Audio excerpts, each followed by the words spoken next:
After having a conversation a couple of weeks ago with my fellow CC PG Rapids, I wanted to try out Azurlane Nelson on HMS Incomparable. So for today's video, we've got Azurlane Nelson at the helm. It's been a long time since I've really used her on any build. I've mostly been using John Fisher on most of the things that I used to use Azurlane Nelson on. But now, on Incomparable, I think Azurlane Nelson is actually a really good choice. And even though her name is Nelson, suggesting that she is the optimal commander for HMS Nelson itself, I think out of any ship in the game, HMS Incomparable should be Azurlane Nelson's flagship. Mostly due to her unique skill, which we're going to cover in detail, but I'll show you the build real quick. We've got Kondo and Iakino as inspirations, and then of course in the second row, we've got Azurlane Nelson's unique skill fully maxed, Big 7, and then you'll notice in the legendary row of skills, we're using Running with Scissors.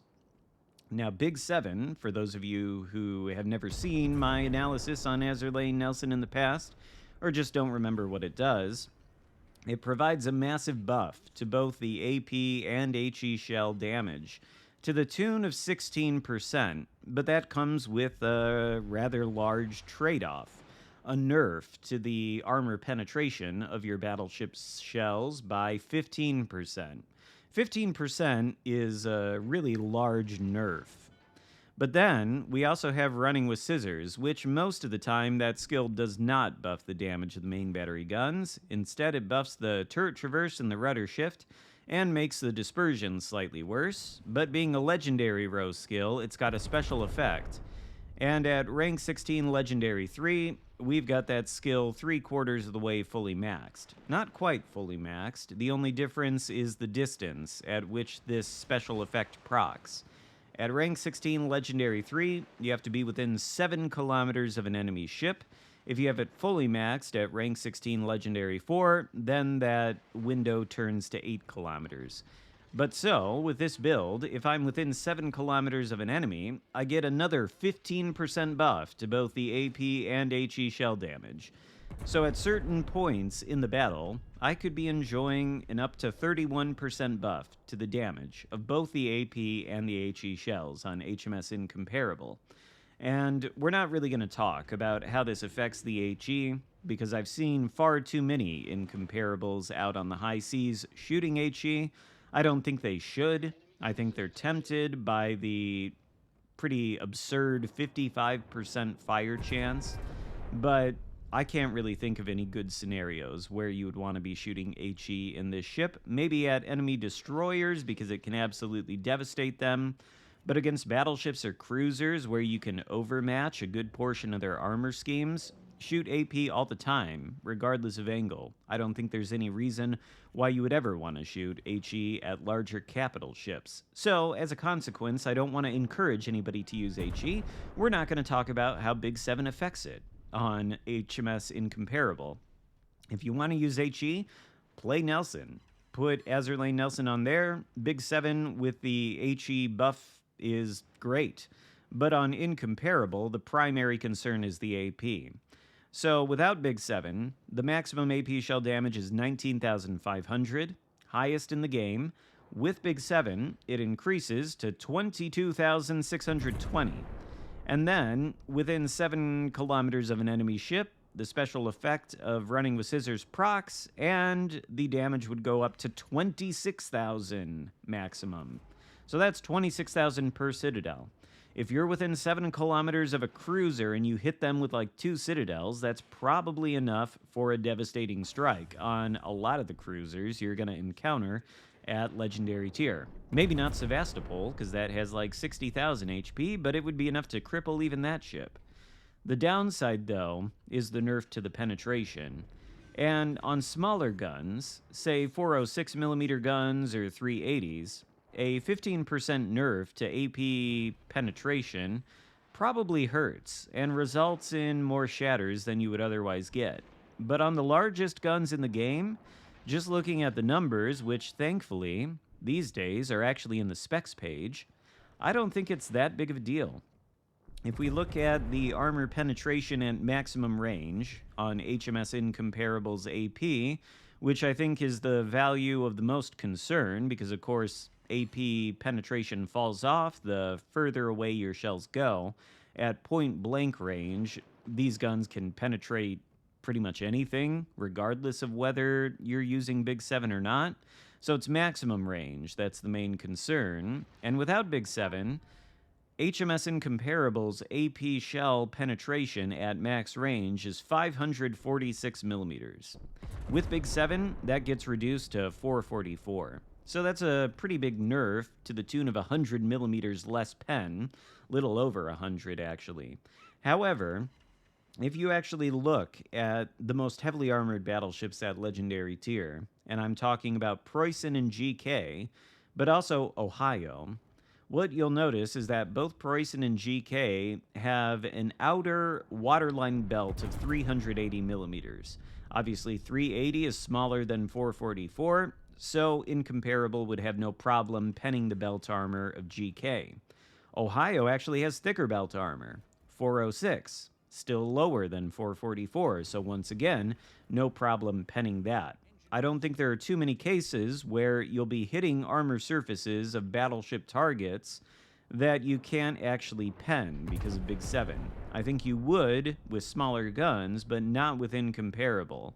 So I think this build actually makes a lot of sense, and the downside to the Big 7 skill, the massive nerf to armor pen, is mitigated just because these are the largest guns in the entire game. Now, up until this point in the battle, we've only done 109,000 damage, but we've played rather passively. If you've paid attention to what was happening in this match, we had FDG with us, and what he did was push straight into this island right here and just sit here bow tanking to be focused by 3 ships. Obviously, he's dead, we're not, and the battle's fairly close. Most of the enemies that were on this side of the map have gone to the other side, so we have an opportunity to get into close brawling range with Xarkun Sovietsky Rossiya, who is cosplaying as a radar cruiser and bow tank reversing around this island, which should mean that he's an easy target to get. Plus, he's shooting HE at us for some reason. And having played the Xarkun Sovietsky Rossiya myself, it seems to me like the accuracy on that ship leaves a lot to be desired, so I don't particularly consider him that much of a threat. My biggest worry was BA Montana, who at this point is on the complete other side of the map, pushing into the majority of the blue team and is likely going to sink. So really, it should just be me versus Xarkun Sovietsky Rossiya, but there was a cruiser somewhere in the Bravo cap, and, well, what do you know, there he is, within 7 kilometers of us, USS Worcester, proccing the special effect of running with scissors. So here's our 31% damage buff to the AP. Worcester probably thinks he gets overpenned a lot, but I know where the Citadel is on that thing.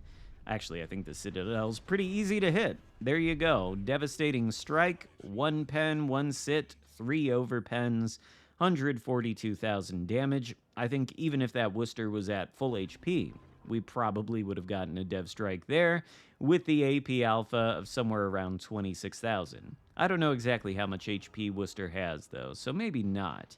Xarkun Sovietsky Rossiya. He does shoot AP. He breaks one of the guns. That's annoying. But he bounces them off the belt armor of Incomparable. And, well, you know, we can just overmatch his bow and hit his Citadel to bring our damage done up to 170. Unfortunately, I don't think we are going to get the guns on target again, so we'll just have to use the single launch torpedoes and take him out that way. High caliber metal. There's our, 3rd kill of the game. So we're on Kraken alert, and it just so happens that there are 2 ships left alive, Yamato and Zhao, who is on the tail end of our main battery range. However, we make a terrible decision here. We can see Zhao right in front of us. We know that he's available and mostly broadside to us, so 1 salvo could easily take him out. But like a complete clueless potato, we decide to shoot at Yamato. Don't ask me why I did this. I think I played this battle late at night. That was terrible target selection on my point. Maybe I didn't realize that I was on the doorstep of a Kraken, but I think if we shot at Zhao there, he would have died. And then we would have had 4 kills, and, well, here's Yamato. He's behind this island. He can't even see us anymore. You can see we're down to quite low HP. This is why you don't necessarily want to take Incomparable into close brawling range early on. Just doesn't have the armor or survivability profile to withstand all that. But here's Yamato, sort of angled toward us. We can go right through the bow. He's dead. There's 4 kills. If we had just shot at the Zao, that would have been 5 and we would have gotten a Kraken. This is one of those battles you kind of wish you could have had back after you played it. But 203,000 damage, not the highest damage I've done in Incomparable to date, I don't think, but a good showcase, or at least a decent one, of how Xarkun Nelson works on this ship. And frankly, I think she's a good commander choice. If you were lucky enough to get Incomparable and have Xarkun Nelson, I'd say give her a try. If you have Incomparable but don't have Xarkun Nelson, I don't know, keep an eye on the updates in 2026. I'm sure the Xarkun commanders will be brought back at some point in the future, so probably you'll have the opportunity. Hope you enjoyed the video. If so, give it a thumbs up, consider subscribing if you haven't already, and I'll see you next time. Goodbye.